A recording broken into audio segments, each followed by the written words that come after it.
नमस्कार साथियों, आज फिर मैं एक नया वीडियो जो पिछला मेरा वीडियो था कि मंत्रालय कर्मचारियों की वेतन विसंगति व अन्य समकक्ष जो कैडर हैं या पद हैं उनसे उनके वेतन में असमानता है, जो कि आज इस वीडियो में मैं उसे और ज़्यादा क्लियर कर रहा हूं और आप लोगों को साथियों बता रहा हूं कि मंत्रालय कर्मचारी आज लगातार 15वें दिन भी अपने महापड़ाव में सिपरा पथ में बैठे हुए हैं और सरकार से अपनी ओर ध्यान आकर्षित करने के लिए लगातार प्रयास कर रहे हैं।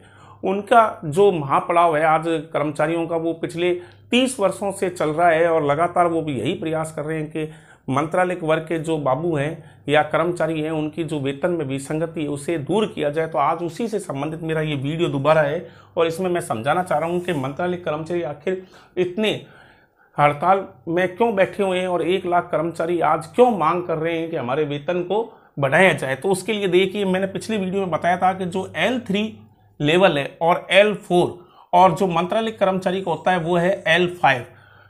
तो उनमें देखिए साथियों कि जो L3 है उसकी इनिशियल स्टेज होती है 18,200 से। जब वो अपना परिवीक्षा काल या जब अपना प्रोबेशन पूर्ण कर लेता है तो उसे 18,200 में लगाया जाता है और उसका जो पर ईयर इंक्रीमेंट मिलता है उसे 500 रुपये पर ईयर इंक्रीमेंट मिलता है। यानी कि 1 जुलाई को यानी 1 साल पूर्ण होने के पश्चात उसे 500 रुपये का इंक्रीमेंट मिलता है। इसी प्रकार जो L4 में 2000 जिनका ग्रेड पे है, यानी L4 में जिसमें संदेश वाहक, डिस्पैच राइडर आदि अन्य पद हैं, और L3 में जो कि 4th क्लास का पद होता है चतुर्थ श्रेणी कर्मचारी उनका है, तो वो 18,200 में और L4 वाले 19,200 में होते हैं और उनको वार्षिक वेतन वृद्धि 600 रुपये लगभग मिलती है। तो आज हम उसी को क्लियर करते हैं कि देखिए कितना अंतर है बाबू की सैलरी में और ये जो 2800 ग्रेड पे और 3600 ग्रेड पे में उनमें कितना ज्यादा अंतर है। तो आइए आज समझते हैं कि 18,200 का आज हमको मालूम है कि आज हमारा डी है 42% और 18% शहरों में जो 6 संभाग है उनमें 18% HRA है। तो उस हिसाब से अगर देखा जाए तो 42 और 18% कुल मिलकर के हो जाता है 60%। तो 18,200 का 60% अगर निकाला जाए तो वो होता है 10,920 और इसमें ही HRA जोड़ देते हैं क्योंकि HRA जो है वो उनको 320 रुपये मिलता है। तो 320 और ये जोड़ते हैं तो टोटल सैलरी जो मिलती है जो L3 वाला कैडर है उनको मिलती है 29,440 रुपये ग्रॉस सैलरी। इसमें उनके साइकिल अलाउंस और वो अलग हैं, वो 150 रुपये और मिलते हैं, तो उसकी बाद में चर्चा करेंगे। इसमें केवल मात्र ग्रॉस सैलरी जो है उसके बारे में चर्चा करें। इसी प्रकार जो 2000 वाला कैडर है जिसमें 2000 ग्रेड पे है और L4 लेवल है, उसके अंदर जो इनिशियल होता है परीक्षा पूर्ण होने के पश्चात उसे 19,200 में लगाया जाता है और उसकी वार्षिक वेतन वृद्धि जो होती है 1 जुलाई को, यानी कि जो इंक्रीमेंट मिलता है उसमें 600 रुपये की वृद्धि होती है।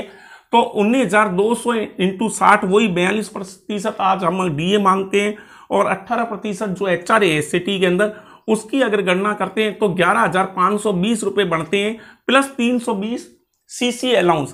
तो कुल जाकर के जो 2000 ग्रेड पे वाला है यानी 19,200 L4 वाला उसे मिलते हैं हाथ में 31,040 रुपये ग्रॉस सैलरी।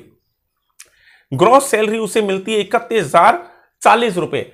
अब बात करते हैं L5 जो कि बाबू का कैडर है, यानी कि मंत्रालय कर्मचारियों का जो है, तो वो स्टेज में 20,800 के अंदर फिक्स होता है और उसका इंक्रीमेंट जो वार्षिक वेतन वृद्धि होती है वो 600 रुपये प्रति वर्ष होती है। तो आप देखिए 20,800 इंटू 60%, तो ये जाकर के कुल बनती है 12,480।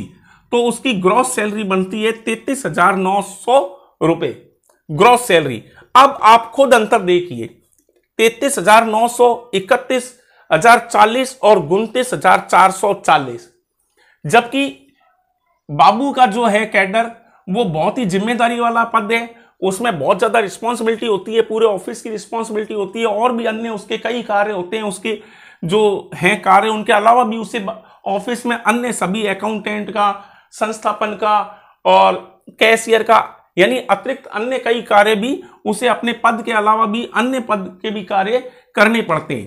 तो उसकी देखिए ग्रॉस सैलरी बनती है 33,900 प्रोबेशन कंप्लीट होने के बाद में, और L4 वाले की बनती है 31,040 यानी 31,040 और जो चतुर्थ श्रेणी कर्मचारी हैं उनकी बनती है 29,440 रुपए। तो अब इनमें डिफरेंस देखिए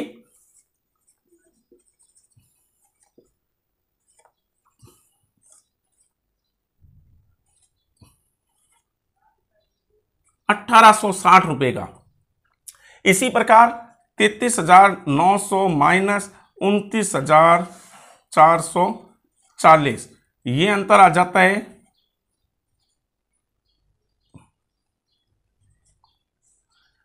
3460 का। लेकिन अब आप आगे देखिए, इनमें 1900 यानी कि अंतर आ गया 500 का, इसमें आ गया 400 का। अब यही अंतर देखिए ग्रेड पे में 400 रुपए का 2800 ग्रेड पे वाले जो पद हैं, जो विभिन्न पद हैं आईए और दूसरे अन्य पद जो 2800 ग्रेड पे वाले हैं, जिन्हें L8 माना जाता है, उसकी इनिशियल स्टेज होती है 26,300, यानी वो 26,300 में फिक्स होता है, तो उसका इंक्रीमेंट लगता है 800 रुपए का। देखिए यहां पर 500 600 यानी कोई अंतर नहीं है, 600 का ही है यहां पर, जबकि यहां पर 200 रुपए का एक तो इंक्रीमेंट में अंतर आ गया। दूसरा, अब आप ग्रॉस में देखिए अंतर 23,600 इंटू 60 बटे वही 60% क्यों माना है, 42% डीए और 18% एचआरए, तो ये हो जाता है 15,720, इसमें प्लस सीसीए 620 जोड़ा हुआ है, तो ये सैलरी बनती है 42,700। अब आप खुद अंतर देखिए, 42,700 माइनस 33,900,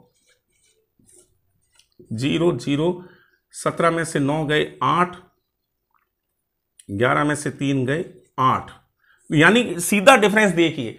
अब सीधा यानी 2800 ग्रेड पे और 2400 ग्रेड पे में सीधा अंतर आ गया 8800 रुपए का, 8800 का सीधा अंतर है, 8800 का। इसीलिए बाबू वर्ग आज मांग कर रहा है कि उनका जो शुरुआती है उन्हें 2800 ग्रेड पे दिया जाए। उससे देखिए एक बाबू को प्रति माह लगभग 9,000 रुपए का लॉस हो रहा है, यानी 12 इंटू 9 यानी 1,08,000 का उसे हर माह अंतर क्या नुकसान हो रहा है। तो उसी के लिए वो आज बाबू वर्ग मांग कर रहा है। और दूसरा वो कह रहा है कि हमारा जो एलडीसी का है 26,300 में फिक्स किया जाए और यूडीसी को 3600 में फिक्स किया जाए। तो अब 3600 में और 2400 में अंतर देखिए, फिर इसका 33,800 में फिक्स किया जाता है और इसका सीधा इंक्रीमेंट 1,000 रुपए का है, और 33,800 इंटू 60% बटे 100, तो ये बनती है 20,280, यानी कि DA plus HRA plus CCA, और इसकी ग्रॉस सैलरी बन जाती है 54,700। तो 54,700 माइनस 33,900, 0 0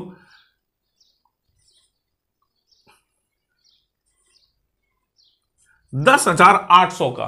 तो देखिए 2400 ग्रेड पे और 3600 ग्रेड पे में अंतर आ जाता है सीधा 10,800 का, यानी कि आप खुद अंतर देख लीजिए। 2800, चलो 3600 की बात छोड़िए, 3600 यूडीसी को मिलेगा, लेकिन 2400 और 2800 में अंतर देखिए 8800 रुपए का, जो बाबू को बहुत बड़ा नुकसान हो रहा है। जो कभी ये पद समान हुआ करते थे, आज उनसे बाबू कितना पिछड़ चुका है, उसी चीज को आज मैं इस वीडियो में दर्शा रहा हूं।